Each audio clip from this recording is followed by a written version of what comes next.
Hi, Educator Barnes here, and it's April and it's National Poetry Month.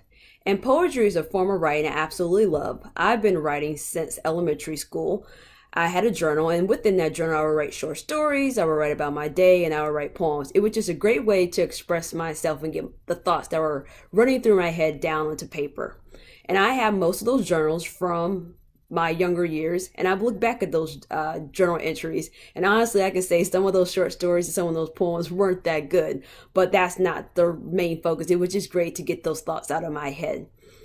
Now as an adult, I write quite a bit. Here recently, I've been writing a lot of short nonfiction, but in the last couple of years, I have had a couple of poems published. One poem I had published was called Not Because We Are Black, and it was included within a blog post that I co-authored with indie ed writer David McGuire. Our post was also published on a Huffington Post. And within this post, we talked about how Black educators many times are seen as disciplinarians, and they're not really seen as talented educators who write awesome lesson plans and are helping students learn and grow and who have awesome data.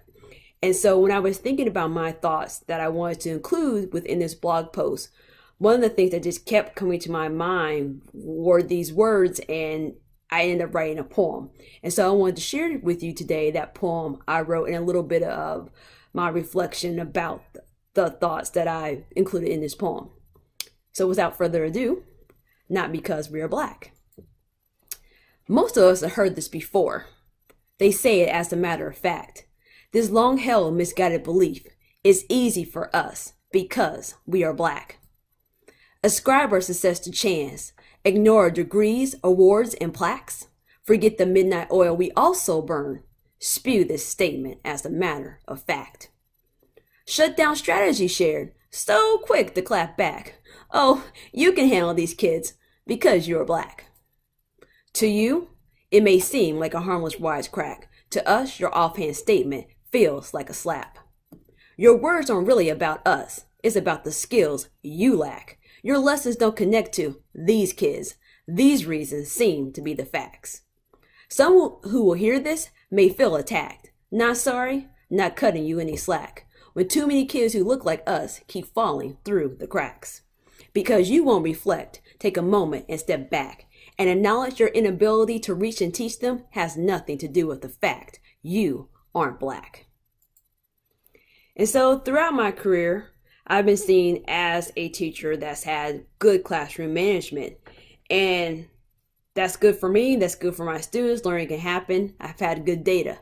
The problem comes when you're working with colleagues who don't have good classroom management, and instead of the administration helping those colleagues improve their classroom management or getting them a coach or helping them see that maybe teaching is not the profession for them, the quick fix is just to have them send their kids to you.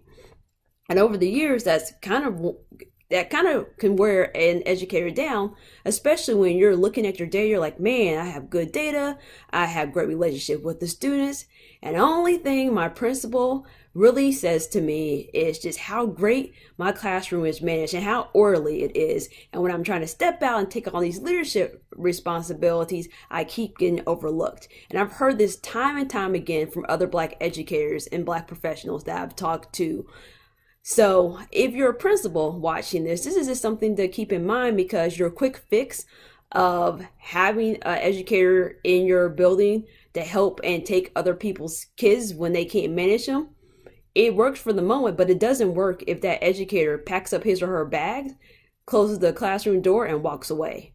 And so I just think it's really important to note that many times educators, especially educators of color, they're just looking for a school where they're going to be developed as a professional. And they're not looking for a school where they show up and be the person that's good with the Black kids and good with the minorities. Because newsflash, all minorities aren't the same. All Black people aren't the same. And we don't have all have the same experience. And honestly, some of us just can't relate to all kids because we have not had their experiences they have. Skin color just isn't enough. And the key I tell teachers that I coach, it really comes down to relationships. So that's my poem I'm going to share today. Tune back tomorrow to see what poem I share then. Until next time.